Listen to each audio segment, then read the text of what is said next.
তুফানের ভিলেন আফরান নিশো কেমন হয় যদি শাকিব খানের বিরুদ্ধে বড় পর্দায় আফরান নিশোকে দেখা যায়? ইয়েস, এমনটা হতেই পারে। কেন হতে পারে, কিভাবে হতে পারে, কেন এমনটা বলছি, আজকের ভিডিওতে এই ব্যাপারে ডিসকাশন করব। যত দিন যাচ্ছে রায়হান রাফির তুফান নিয়ে প্রত্যাশার মেঘ কিন্তু ঘনীভূত হচ্ছে, তৈরি হচ্ছে অনেক বেশি আলোচনার। সেই সাথে রয়েছে দর্শকদের অনেক অনেক ফ্যান থিওরি। গল্প কেমন হতে পারে, কি রকম হতে পারে, কয়টা পার্টে সিনেমাটা আসতে পারে, ভিলেন হিসেবে কাকে বা কাদেরকে দেখা যেতে পারে, এই রকমের অসংখ্য ডিসকাশন চলছে। আপনারা এই ব্যাপারটা ইতিমধ্যে হয়তো বা দেখে থাকবেন যে অসংখ্য ইউটিউবার অনেক আগে থেকে এই ব্যাপারে ভিডিও বানানো শুরু করে দিয়েছে যে আফরান নিশোকে ভিলেন হিসেবে তুফানে দেখা যেতে পারে। বাট এই ব্যাপারটা শুধুমাত্র জাস্ট ভিউজের জন্যই কিন্তু করা। তাদের কাছে কংক্রিট কোনো এভিডেন্স কিংবা কোনো সঠিক যুক্তিযুক্ত কারণ কিন্তু ছিল না কেন তারা এই ব্যাপারটা বলেছে। যেহেতু দর্শক এই জিনিসটা চাচ্ছে, তুফান এখন ট্রেন্ডিং এ আছে, এই জন্য জাস্ট কিছু একটা বলে দিয়ে ভিউজ গেইন করা। তো যেহেতু কোনো কংক্রিট এভিডেন্স ছিল না বা কোনো যুক্তিযুক্ত রিজন ছিল না, এই জন্য কিন্তু এই ব্যাপারে এখনো পর্যন্ত আমরা কথা বলিনি বা কোথাও বলিনি যে আফরান নিশো তুফানের ভিলেন হতে পারে। বাট এই মুহূর্তে এমনটা বলা যেতেই পারে যে হ্যাঁ, আফরান নিশোকে তুফানে শাকিব খানের বিপরীতে ভিলেন হিসেবে দেখা যেতে পারে। তো কেন এমনটা বলছি?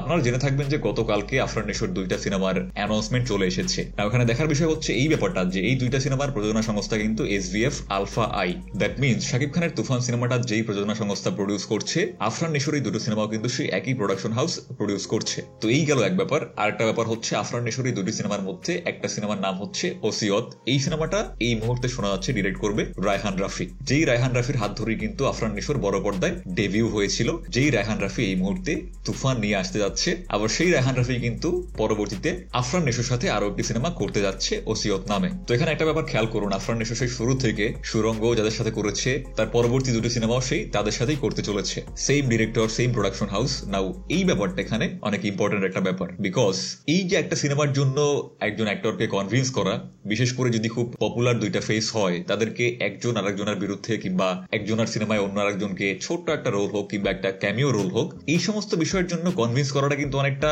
টাফ হয়ে দাঁড়ায়। বিকজ প্রত্যেকটা পপুলার অভিনেতা বা হিরোই চায় যে আমি অন্য কারো সিনেমায় জাস্ট ছোট একটা রোল কেন করব, সবাই চায় তার দিকেই যাতে মেইন ফোকাসটা থাকুক। এরকমের একটা টেন্ডেন্সি সবসময় অভিনেতা অভিনেত্রীদের মধ্যে থাকে। তো এই জন্যই কিন্তু অনেক সময় নির্মাতারা একটা মাল্টি স্টারার সিনেমা বানাতে চাইলেও সেটা সম্ভব হয়ে ওঠে না, জাস্ট বিকজ অ্যাক্টরদেরকে কনভিন্স করা যায় না। তারা সবাই নিজের নিজের জায়গা থেকে বেশি ফোকাস বা বেশি লাইমলাইট চায়। বাট নাও এখানে যেহেতু আফরান নিশোর সবগুলো সিনেমার প্রোডাকশন হাউস একই প্রোডাকশন হাউস, এবং এই সুরঙ্গ, তুফান, পরবর্তীতে আফরান নিশোর ওসিয়ত, সবগুলো সিনেমার ডিরেক্টরও একই ডিরেক্টর রায়হান রাফি, এই জন্য কিন্তু এই যে অ্যাক্টরকে কনভিন্স করার যে পার্টটা, এটা কিন্তু অনেক বেশি সহজ হয়ে যায়। যেহেতু এই প্রোডাকশন হাউস এবং এই ডিরেক্টরের হাত ধরেই আফরান নিশোর বড় পর্দায় ডেবিউ ঘটেছে এবং এরপরও ঠিক তাদের সাথে সবগুলো সিনেমা আসতে চলেছে, দ্যাটস ওয়াই চাইলেও কিন্তু খুব সহজেই না করে দেওয়া যায় না। যেহেতু এদের মধ্যে একটা খুব ভালো সুসম্পর্ক রয়েছে, এরা আগেও কাজ করেছে এবং ভবিষ্যতেও একসাথে অনেকগুলো কাজ করবে, এই জন্য কি হয় যে প্রথম পর্যায়ে একটা রোল পছন্দ না হলেও বা করতে না চাইলেও জাস্ট বিকজ এই সুসম্পর্কের কারণে কিন্তু না করা যায় না।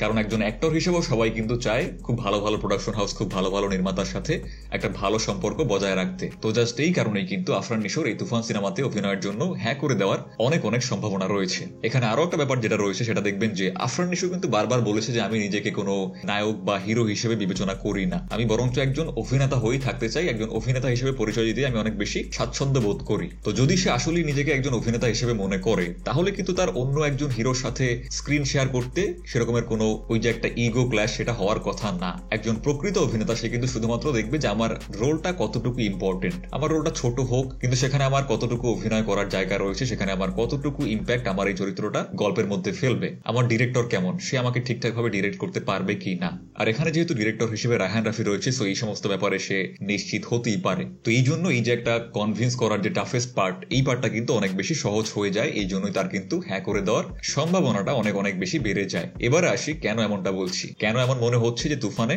আফরান নিশোকেও দেখা যেতে পারে। একটা ব্যাপার আপনারা খুব লক্ষ্য করে দেখবেন যে রায়হান রাফি এবং এর যে প্রডিউসাররা রয়েছে তারা কিন্তু বারবার একই কথা বলে যাচ্ছে যে টিজারের মধ্যে তারা যেটা দেখিয়েছে সেটা জাস্ট একটা পূর্বাভাস ছিল। সিনেমার মধ্যে এবং ট্রেলারের মধ্যে আরো অনেক অনেক সারপ্রাইজেস রয়েছে, মূল সারপ্রাইজ তাদের হাতে এখনো পর্যন্ত তারা রেখে দিয়েছে। এখানে লক্ষ্য করার বিষয় হচ্ছে চঞ্চল চৌধুরীকে কিন্তু টিজারের মধ্যেই দেখিয়ে দেওয়া হয়েছে। জাস্ট একবার ভাবুন যে চঞ্চল চৌধুরীর মতো অভিনেতাকে তারা যদি টিজের মধ্যে দেখিয়ে দেয়, তারপরও তারা বলছে তাদের হাতে আরো অনেক অনেক সারপ্রাইজেস রয়েছে, তাহলে এইখান থেকে কিন্তু এই ব্যাপারটা ধরে নেওয়া যেতেই পারে তারা সিনেমার মধ্যে আরো অনেক বেশি, আরো অনেক বড় সারপ্রাইজেস রেখে দিয়েছে। বিকজ তাদের হাতে যদি অন্য কোনো ট্রাম্প কার্ড না থাকতো তাহলে কিন্তু চঞ্চল চৌধুরীর মতো এত বড় একজন অভিনেতাকে টিজারের মধ্যেই আগে থাকতে রিভিল করে দিত না, এটাকেই তারা সারপ্রাইজ হিসেবে রাখতো। বাট যেহেতু চঞ্চল চৌধুরীকে আগে থেকেই টিজারের মধ্যে দেখিয়ে দেওয়া হয়েছে, দ্যাট মিনস ট্রেলারের মধ্যে বা সিনেমার মধ্যে আরো অনেক বড় সারপ্রাইজেস তারা রেখে দিয়েছে।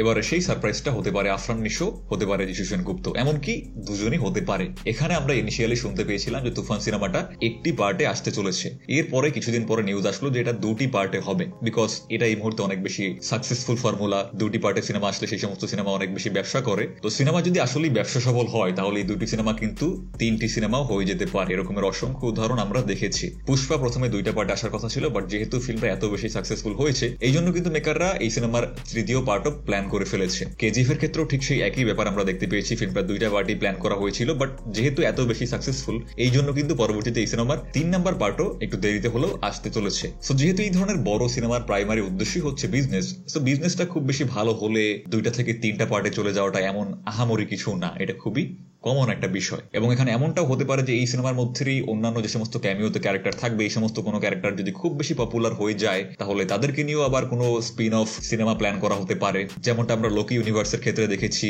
রোলেক্সের ক্যারেক্টার এত বেশি পপুলার হয়েছে যে এখন পরে লোকেশ কানাগরাজ শুধুমাত্র ওই ক্যারেক্টারটাকে নিয়ে অন্য একটা সিনেমা নিয়ে আসতে চলেছে। তো এরকমের 2টা-3টা পার্টের সিনেমা যদি হয় এবং সেখানে একটা গ্যাংস্টার ফিল্মের মধ্যে অসংখ্য ক্যারেক্টার থাকার সুযোগ রয়েছে, তো এখানে ইনফিনিট পসিবিলিটিস রয়েছে। চাইলেই অসংখ্য অ্যাক্টরকে এই সিনেমার মধ্যে ইনক্লুড করা যেতে পারে, বিকজ জাস্ট শুধুমাত্র একটা ক্যামিও রোল হলো, পরবর্তীতে সেই ক্যারেক্টারটা যদি খুব বেশি পপুলার হয় তাহলে তাকে নিয়েও নতুন সিনেমা আসার অনেক অনেক সম্ভাবনা রয়েছে। তো সব দিক বিবেচনা করে কোনো বুদ্ধিমান অভিনেতা অবশ্যই চাইবে এই ধরনের একটা ফ্রাঞ্চাইজের কিংবা এই ধরনের একটা ইউনিভার্সের পার্ট হতে, যার ভবিষ্যৎ অনেক অনেক সম্ভাবনাময়। তো এতক্ষণ পর্যন্ত আপনাদেরকে যে ব্যাপারগুলো এক্সপ্লেন করলাম, নাও এই ডটগুলো জাস্ট কানেক্ট করুন একটা একটা করে, তাহলেই বুঝতে পেরে যাবেন যে কেন বলেছি যে এই সিনেমার মধ্যে নিশো থাকতে পারে। একটা সম্ভাবনা কিন্তু এখানে রয়েছে। তো এই ছিল পুরো ব্যাপারটা নিয়ে আমার মতামত। আপনাদেরকে মতামত কমেন্ট বক্সে অবশ্যই জানাবেন আপনাদের কাছে কি মনে হয়। যদি আমাদের চ্যানেলে প্রথমবার হয়ে থাকেন প্লিজ লাইক এন্ড সাবস্ক্রাইব। দেখা হচ্ছে নেক্সট ভিডিওতে। Till then tata.